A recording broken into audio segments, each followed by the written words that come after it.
Mati kebaikan Tuhan di balik masalah. Mazmur 119 ayat yang ke-71. Mazmur 119 ayat yang ke-71. Saya bacakan untuk Bapak Ibu Saudara. Bahwa aku tertindas itu baik bagiku, supaya aku belajar ketetapan-ketetapanmu. Bapak Ibu Saudara yang dikasihi oleh Tuhan, ayat ini kalau boleh saya katakan sesuatu hal yang kita tidak suka, ya. Bagaimana tidak? Untuk boleh belajar tentang ketetapan-ketetapan Tuhan, kita harus menghadapi yang namanya masalah atau persoalan. Saudara sekalian yang dikasihi oleh Tuhan, setiap tahun murid-murid sekolah dia pasti akan menghadapi yang namanya ujian, ya. Jadi apa yang sudah dia pelajari itu diujikan lagi. Nah, ujian itu adalah sesuatu hal yang mau tidak mau harus dilakukan. Supaya apa? Supaya guru itu tahu sampai sejauh mana murid-murid itu telah memahami apa yang sudah diajarkan. Karena kalau mereka tidak lulus, otomatis mereka juga tidak akan bisa menghadapi pelajaran-pelajaran berikutnya. Jadi harus level 1-nya harus lulus, baru level 2, level 2-nya lulus, baru level 3 dan seterusnya. Demikian juga dengan kehidupan kita sebagai orang yang percaya kepada Tuhan. 7.000 kurang lebih janji Tuhan dalam kehidupan orang percaya, dan setiap janji itu selalu didahului terlebih dahulu dengan segala sesuatu yang merupakan, kalau boleh saya katakan, masalah dan persoalan atau ujian yang menjadi batu loncatan untuk kita boleh semakin menikmati kebaikannya Tuhan. Kita ingat ketika bangsa Israel keluar dari Mesir, mudah bagi Tuhan untuk membawa bangsa Israel itu dalam waktu sekejap ke tanah perjanjian. Karena setelah mereka berjalan selama 40 hari dan mereka sampai di perbatasan, dan Musa mengutus 12 pengintai termasuk Kaleb dan Yusak, dan sekembalinya para pengintai itu dari melihat tanah perjanjian, tanah Kanaan yang dijanjikan oleh Tuhan, 10 pengintai memberikan laporan yang negatif tentang tanah perjanjian, sementara yang 2 memberi laporan yang positif terhadap tanah perjanjian. Nah, kita tahu bersama-sama bagaimana di sana bangsa Israel mayoritas menentang supaya Musa tidak membawa mereka ke tanah perjanjian, ya. Dan mereka minta kepada Musa untuk memimpin mereka kembali ke Mesir. Ini satu hal yang ironis sekali. Sudah dibawa maju, tinggal masuk, tetapi mereka tidak mau menghadapi masalah, tidak mau menghadapi tantangan. Mereka minta supaya Musa membawa mereka kembali ke Mesir. Bapak Ibu Saudara yang dikasihi oleh Tuhan, kita harus sadar bahwa di dalam kehidupan saat ini tidak ada segala sesuatunya yang gratis. Ada sesuatu hal yang harus kita bayar untuk kita mendapatkan. Demikian juga dengan berkat-berkatnya Tuhan, dengan kasih pertolongannya Tuhan, ada harga yang harus kita bayar, yaitu ketaatan dan iman kita kepada Tuhan. Bangsa Israel gagal masuk tanah perjanjian karena mereka tidak mempunyai iman untuk masuk ke tanah perjanjian itu. Beda dengan Kaleb dan Yusak, dia mempunyai iman untuk masuk ke tanah perjanjian. Apapun yang harus dihadapi, Kaleb dan Yusak katakan Tuhan akan menyertai, Tuhan akan memimpin, membawa kita masuk ke tanah perjanjian. Saudara, Immanuel, Allah yang beserta dengan kita, adalah nama lain daripada Yesus, ya. Dengan kata lain, bahwa kehadiran daripada Yesus, kepercayaan kepada Yesus itu sama halnya dengan Allah yang menyertai di dalam kehidupan kita. Seperti yang Yusa katakan, kita akan masuk ke tanah, kalau Tuhan kehendaki kita akan masuk ke tanah perjanjian. Dengan kata lain, kalau kita berjalan bersama dengan Tuhan, kita akan menikmati tanah perjanjian. Nah, ini yang harus kita pahami sungguh-sungguh dalam hidup kita sebagai orang percaya. Kalau Immanuel itu ada menyertai dalam kehidupan kita, kalau Tuhan menyertai dalam kehidupan kita, apapun yang kita hadapi untuk membawa kita semakin maju, apapun yang kita hadapi untuk membawa kita ke tanah perjanjian, kita pasti akan bisa melaluinya. Saudara yang dikasihi oleh Tuhan, Tuhan tahu persis seberapa besar kapasitas kekuatan kita sebagai orang yang percaya kepada Tuhan untuk boleh menikmati tanah perjanjian, ya. Dan itu semua Tuhan izinkan terjadi untuk membawa dalam kehidupan kita dekat dengan Tuhan. Jadi ketika ada masalah, ada persoalan, jangan membuat kita semakin undur, jangan membuat kita semakin jauh daripada Tuhan. Justru itu adalah kesempatan untuk kita boleh melihat kemuliaan Tuhan. Yeremia 29 ayat yang ke-11 di sana dikatakan, aku ini mengetahui segala rancangan-rancangan apa yang ada padaku mengenai kamu, ya. Bukan rancangan kecelakaan, tetapi rancangan damai sejahtera yang membawa kepada masa depan yang penuh pengharapan. Jadi hari ini ketika kita menghadapi masalah dan ketika kita menghadapi persoalan, ingat baik-baik, itu adalah cara Tuhan untuk membawa kita dekat kepadanya. Itu adalah cara Tuhan untuk mendidik kita untuk beriman kepadanya. Ya. Kalau tidak ada masalah, kita tidak beriman dan kita tidak melihat Tuhan. Tetapi dengan adanya masalah, persoalan, sakit, penyakit yang Tuhan izinkan terjadi adalah menjadi sebuah kesempatan di dalam kehidupan kita untuk beriman kepada Tuhan dan melihat kebaikannya Tuhan. Jadi jangan ketika ada masalah dan persoalan mundur, itu salah. Tetapi justru kita harus maju dan semakin maju. Justru kita semakin beriman dan beriman. Karena apa? Karena masalah dan persoalan itu Tuhan izinkan untuk kita boleh melihat bahwa kita mempunyai Tuhan yang luar biasa. Bangsa Israel Tuhan izinkan untuk menghadapi Laut Teberok, ya. Bukan dengan maksud supaya mereka berada di satu pintu yang tertutup, jalan buntu istilahnya, tidak. Tetapi bangsa Israel Tuhan izinkan supaya mereka mau berseru kepada Tuhan. Belajar untuk berseru dengan Tuhan ternyata tidak mudah, ya. Karena ketika kita berseru kepada Tuhan dengan sungguh-sungguh, artinya kita merendahkan diri kita. Kita menanggalkan kesombongan kita menanggalkan segala kepandaian dan kekuatan dalam hidup kita, dan kita hanya berserah kepada Tuhan.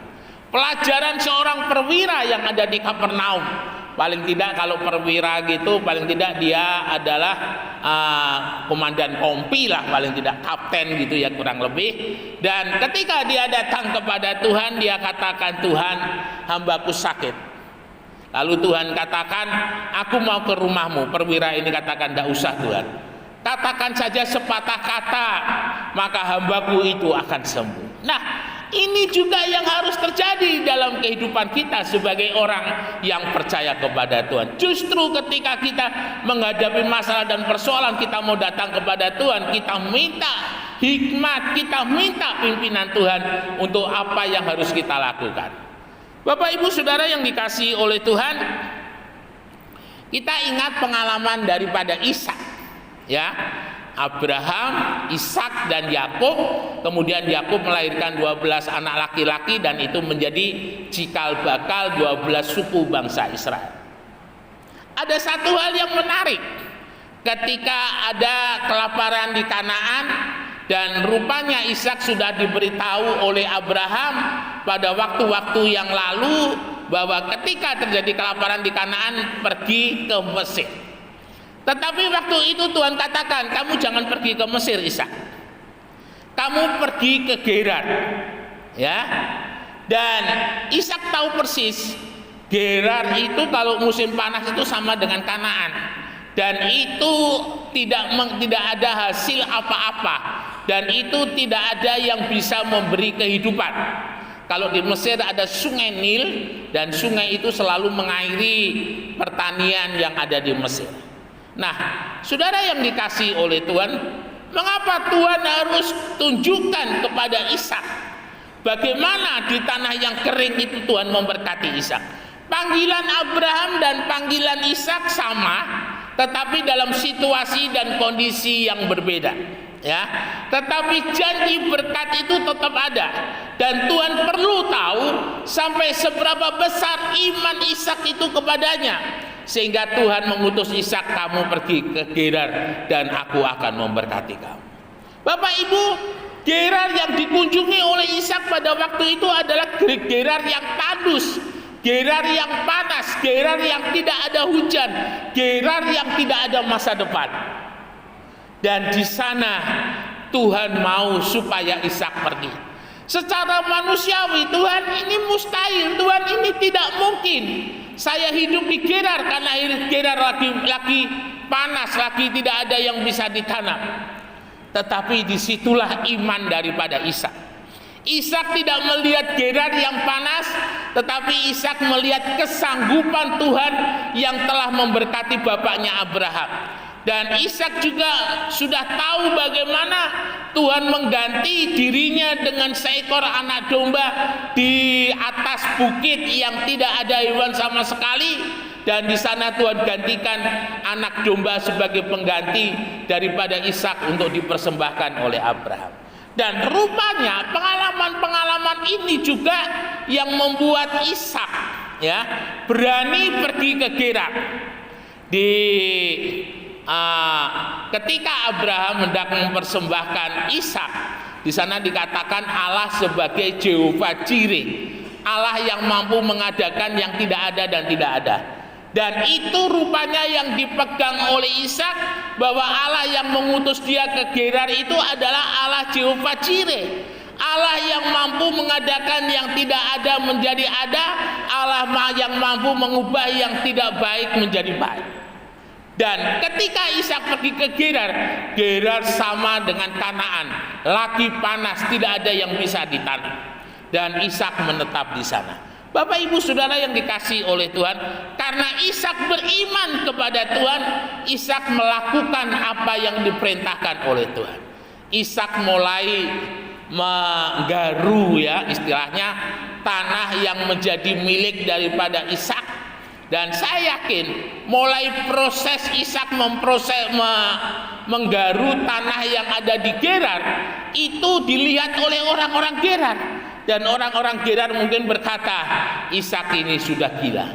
Kadang tindakan iman itu membuat orang lain yang tidak mengalaminya itu kita seperti gila, ya. Dan saya ingat ketika dokter mengatakan, Pak, Bapak harus pasang ring dan sebagainya, dan saya katakan kepada istri saya, ayah tidak akan pasang ring, ya. Dan saya katakan kita pergi saja sekarang pelayanan di Pakis Aji. Bapak Ibu Saudara yang dikasihi oleh Tuhan, dan beberapa orang ketika mereka tahu kondisi dan posisi saya, mereka menjadi heran, mereka bingung, ya. Dan saya katakan iman itu membutuhkan keberanian, iman itu membutuhkan tekad. Seperti hanya Ishak ketika Tuhan perintahkan untuk di Gerar, Ishak punya iman bahwa Tuhan mampu membuat sesuatu hal yang luar biasa. Tuhan mampu membuat yang tidak pernah Ishak pikirkan, yang tidak pernah Ishak juga. Dan Ishak taat, dia pergi ke Gerar dan melakukan apa yang Tuhan perintahkan. Saudara yang dikasihi oleh Tuhan, bekerja di tanah yang tandus itu tidak mudah, tetapi Ishak melakukannya dengan iman. Menghadapi jalan buntu itu tidak mudah, tetapi ketika kita berani menghadapinya dengan iman, maka kita akan melihat pintu yang tertutup itu sedikit demi sedikit mulai terbuka. Dan Ishak mulai ketika tanah itu sudah diolah dan dia menabur. Ini menjadi satu hal yang paling sulit. Kira-kira secara manusiawi benih itu tumbuh atau tidak. Nah, ini adalah membutuhkan iman daripada Ishak, keberanian daripada Ishak. Dia tabur dan dia tunggu apa yang terjadi. Bapak ibu saudara yang dikasihi oleh Tuhan, iman itu tidak sekonyong-konyong dia langsung berubah, tetapi ada sebuah perjalanan.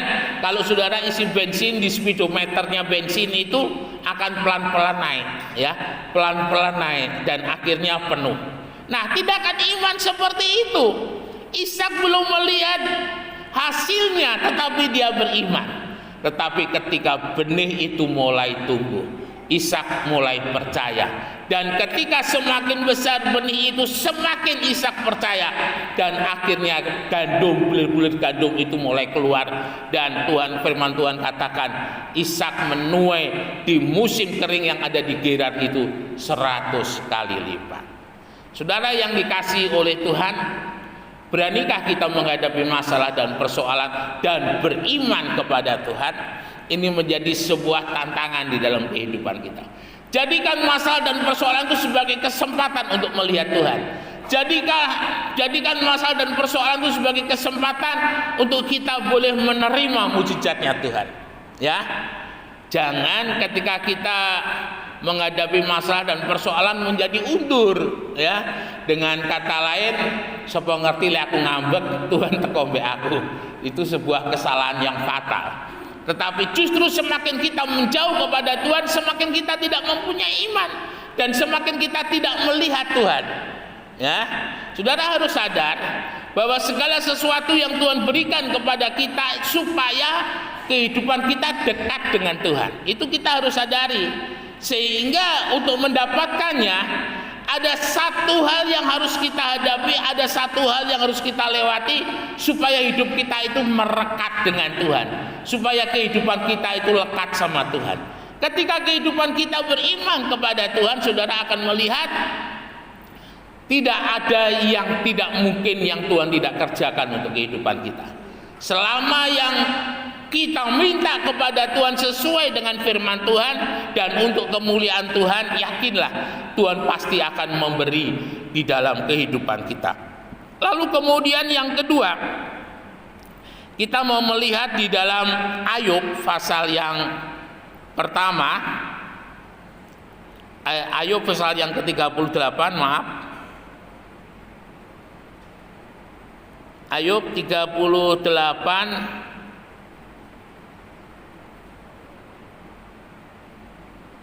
ayat yang pertama. Maka dari dalam badai Tuhan menjawab Ayub. Ini luar biasa.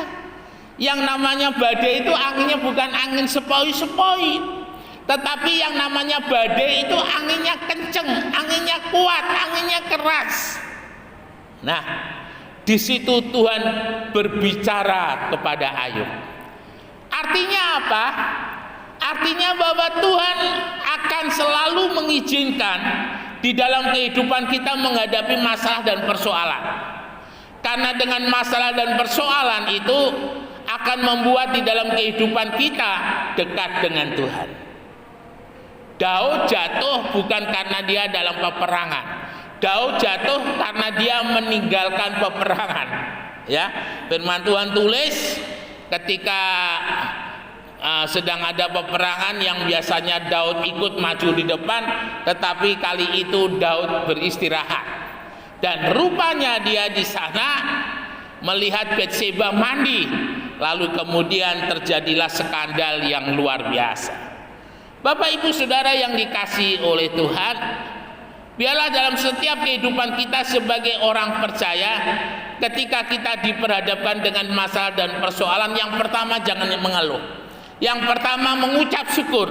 Lalu yang kedua minta hikmat Tuhan, minta pertolongan dan penyertaan Tuhan untuk menyertai dalam kehidupan kita.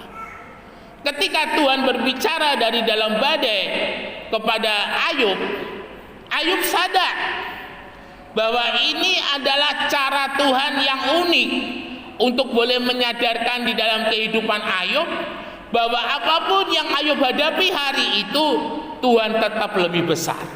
Ya, Tuhan tetap lebih berkuasa. Dan saya yakin ketika Tuhan berbicara dari dalam badai, itu suaranya tidak kecil, suaranya besar, suaranya menggelegar. Kalau Ayub imannya kecil, dia tidak akan berani menghadapi badai. Tetapi karena Ayub imannya kuat kepada Tuhan, sehingga dia berani berbicara dengan Tuhan ketika Tuhan berbicara lewat badai. Saudara yang dikasihi oleh Tuhan, kalau kita mau memperhatikan apa yang dihadapi dan dialami oleh Ayub itu adalah sesuatu hal kebalikan. Mengapa? Ayat yang pertama, Ayub itu orangnya saleh, Ayub itu orangnya jujur, Ayub itu orangnya takut Tuhan dan menjauhi segala kejahatan. Sehingga wajar jika Tuhan memberkati di dalam kehidupan Ayub, ya. Sampai akhirnya iblis melihat keistimewaan iman daripada Ayub. Jadi ingat, ketika saudara diberkati oleh Tuhan, pasti ada orang yang tidak senang, ya. Jangankan saudara, Ayub, iblis pun tidak senang kalau kita diberkati, seperti halnya yang dialami oleh Ayub. Ketika Ayub diberkati oleh Tuhan dan dia beriman kepada Tuhan, iblis lapor sama Tuhan, Tuhan, aku sudah keliling dunia ini, ya, mancanegara sudah tak kelilingi. Tidak ada seorang pun yang aku lihat seperti hamba-Mu yang bernama Ayub.